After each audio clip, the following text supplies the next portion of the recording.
بسم اللہ الرحمن الرحیم۔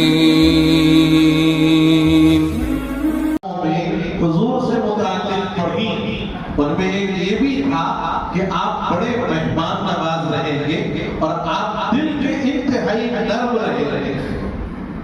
وہ یہودی آیا، اس نے اس بات کو نوٹس کرنا چاہا، عملی طور پر دیکھنا چاہا کہ جن بشارتوں کا آپ کے بارے میں تذکرہ ہے آیا وہ واقعی صحیح ہے یا پھر اس کے اندر کچھ کمی بیشی ہو سکتی۔ وہ مہمان بن کر آیا حضور کا، رات اس نے کھانا تناول کیا اور حضور کی وہ کمبل، وہ چادر جس کے ایک ایک دھاگے پر فرشتوں کو رشک ہے، جس کے ایک ایک دھاگے پر فرشتے اش اش کر اٹھتے ہیں، حضور نے وہ چادر اس یہودی مہمان کے لیے بچھا دی اور کہا کہ بھائی تم ہمارے مہمان ہو اور مہمان کی ضیافت کرنا، اس کی خدمت کرنا یہ ہمارا دین ہے اور ہمارا مذہب یہ سکھاتا ہے، لہذا تم اسی چادر پر آرام کر لو۔ صحابہ کی چیخیں نکل گئی کہ یا رسول اللہ آپ کی کمبل مبارک، آپ کہتے تو ہم اس کے لیے کوئی دوسرا بستر لگا دیتے۔ حضور نے فرمایا یہ تمہارا نہیں، یہ میرا مہمان ہے، اس کے متعلق تم سے نہیں مجھ سے سوال ہوگا۔ حضور نے اپنی کمبل بچھائی، اس نے رات میں آرام کیا اور فجر سے پہلے اس یہودی نے حضور کی اس کمبل پر غلاظت کر دی،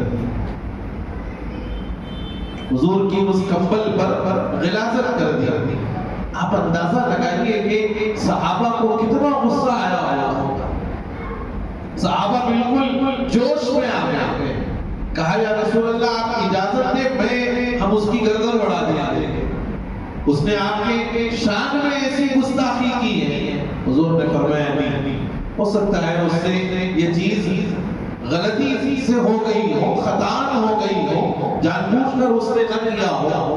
پھر حضور اس چادر کو خود اٹھاتے ہیں، صحابہ کہتے ہیں یا رسول اللہ آپ یہ عمل نہ فرمائے، آپ ہم کو دے دیں، وہ یہودی ناپاک نجس کی غلاظت آپ کیوں اٹھائیں گے، آپ ہمیں حکم فرما دیں ہم اس کو صاف کر دیں گے۔ حضور نے فرمایا کہ وہ میرا مہمان تھا، وہ میرا مہمان تھا اور چادر بھی میری ہے۔ حضور نے اس چادر کو اٹھایا اور اس یہودی کی غلاظت کو آپ نے اپنے ہاتھ مبارک سے صاف کیا، دست مبارک سے صاف کیا اور پھر اس کو دھو کر کے آپ نے سکھایا۔ اور وہ یہودی ایک جگہ چھپ کر یہ سارا منظر دیکھ رہا تھا۔ جب آپ نے اس عمل سے فراغت پائی، آپ نے اس چادر کو دھویا، سکھایا، وہ آپ کے قدموں میں آ کر کے پڑ گیا، کہا یا رسول اللہ جن بشارتوں کا ذکر ہماری آسمانی کتابوں میں ہمیں ملا ہے وہ یقیناً آپ کے اندر پورے طور پر موجود ہے، کلمہ پڑھائیے مجھے مسلمان کر دیا۔